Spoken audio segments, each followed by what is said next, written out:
কোনো অবস্থাতেই কোনো ধরনের আতিথেয়তা গ্রহণ করবেন না লোকালি, কেউ না, এক গ্লাস পানিও না।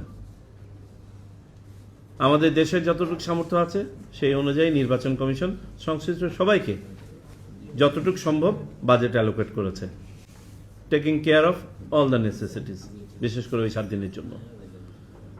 দয়া করে কারো আতিথেয়তা গ্রহণ করবেন না, এতে করে নির্বাচনের ইন্টিগ্রিটি নষ্ট হয়ে যায়।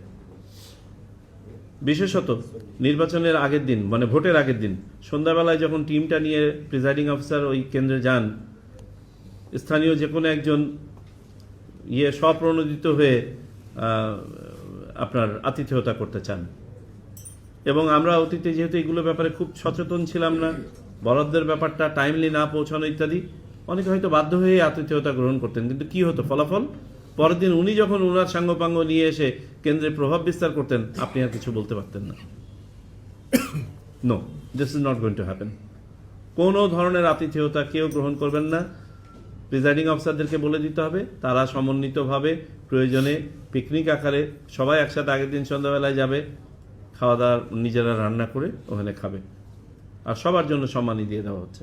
গোপন কক্ষের বিষয়টা বলি, আপনারা জানেন যে এবারে যেহেতু 2টো ব্যালট হ্যান্ডেল করতে হচ্ছে, সময় বেশি লাগছে। এই সময় বেশি লাগার কারণে আমরা বলেছি প্রত্যেকটা কক্ষে সিল মারার জায়গা আগে যেটা একটা থাকতো এখন হবে 2টো করে, যাতে করে একজন ভোটার যদি একটু সময় বেশিও নেন একটা গোপন কক্ষের ভিতরে, নেক্সট ভোটারকে যেন ওয়েট করে থাকতে না হয়, আর একটাতে চলে যাবেন।